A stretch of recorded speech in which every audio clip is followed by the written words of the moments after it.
Thank you, Sally. Well, let me get these on. I used to complain about getting old and needing glasses, and now getting old doesn't sound so bad.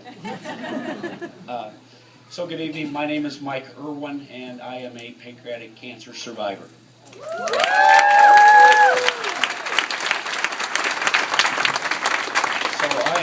I am coming up on my 1-year anniversary of being diagnosed with this disease. And as most of you, I'm sure, know the statistics around survival in that first year, when I tell you that I'm very happy to be here, I mean I'm very happy to be here. What I'd like to do today is I'd like to just speak to you a little bit about the journey that I've been on in the past year, and then leave you with a few lessons learned that hopefully will help you in your fight against this disease. So back in the fall of last year, I noticed I just wasn't feeling very well. I was experiencing back pain, I was losing weight, which I had tried to do but wasn't making much success, and I was starting to have trouble eating. And so I went to my doctor, and they did a lot of tests and felt I had an ulcer. But after that turned out to be false, we did a CAT scan, and on the day before Thanksgiving, they called me to the office and told me that I had pancreatic cancer. Well, I was devastated because 30 years earlier, I had watched my father die of pancreatic cancer at 46 years old. So I knew what I was up against.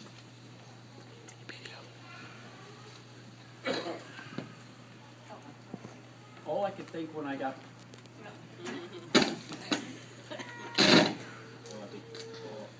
almost. What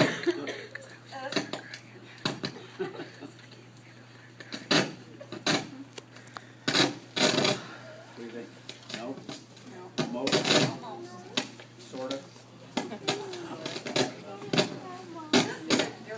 There it is. There it is. How about that? There. Oh, all right.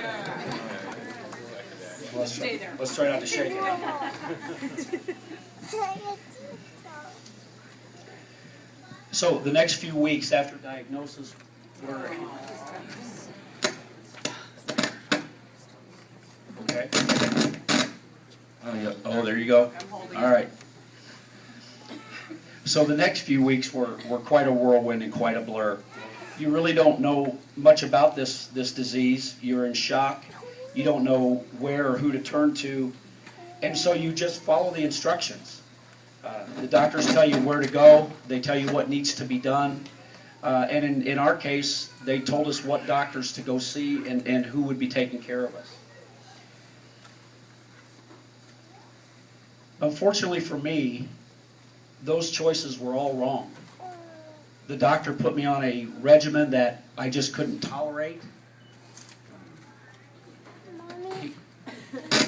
We struggled with the side effects, and I spent 30 of the next 31 days either in the hospital or in the emergency room. Not only was I sick, not only could I not function, the treatment didn't stop the cancer. It continued to move. After my last stay in the hospital, the doctor came in and told me that there was nothing more he could do. There were no other treatments that were going to work for me, and that I should go home and try to enjoy the last weeks that I had to live. So we went home and we started to prepare for the worst. Luckily for me, I have the best friend, the best advocate, and the best wife in the world. And she was not going to let this thing take me. And she went into overdrive and did the research and found the doctors and the hospital and got me to a new set of treatments. Without her, I would not be here today.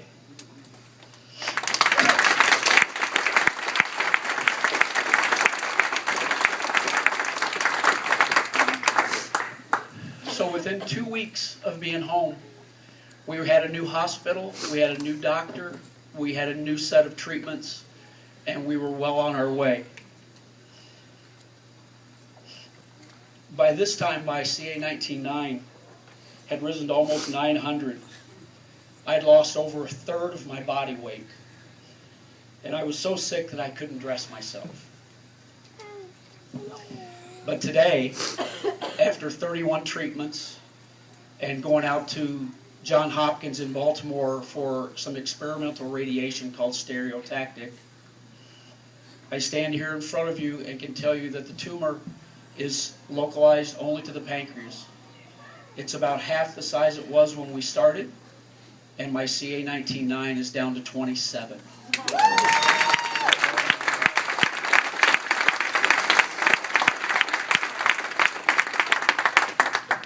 I would not be here without all of the great help and support that I got from my family, my friends, my co-workers, the Rockwell Automation, who is just the greatest employer anybody could ask for, and especially from Melissa, who has been my rock in this whole thing. The woman was so organized and knew so much that when we would meet with the doctors and the nurses, they would always ask, "Are you in the medical field?" And she would tell them, "No, I'm just in finance and pissed off." But it really worked. So I want to leave you with just a few thoughts here. First off, doctors are not always right. We have to be smart consumers of our health care. It's up to us to learn everything we can about this disease, to ask questions, and to demand answers. And if things aren't working, find another doctor, because there's no giving up in this thing. Secondly, it's not a statistic. Matter of fact, don't even look at the statistics, because every person, every cancer, every treatment is different, and the way you respond will be different. So ignore the statistics. They mean nothing. And lastly, it's kind of like that song says, live every day like you were dying, because you never know when this is going to happen. So you need to think about your priorities, what's important, who's important. Tell them every day. Don't wait until something like this happens. And then live that life.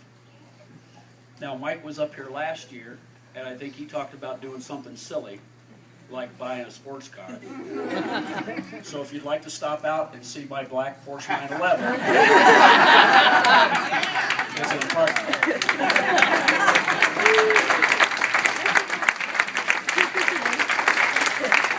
With that, thank you very much for your time. Thank you for being here.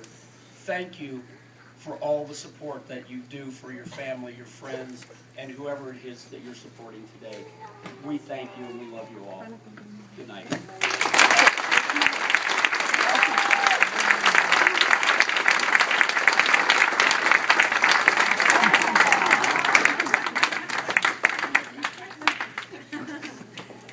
You know, support of family and friends is so important. So could I have finance and pissed off and best friend come forward for a moment? Yeah, could I have finance and pissed off and best friend? All right. Here we go. Yes. What a wonderful, wonderful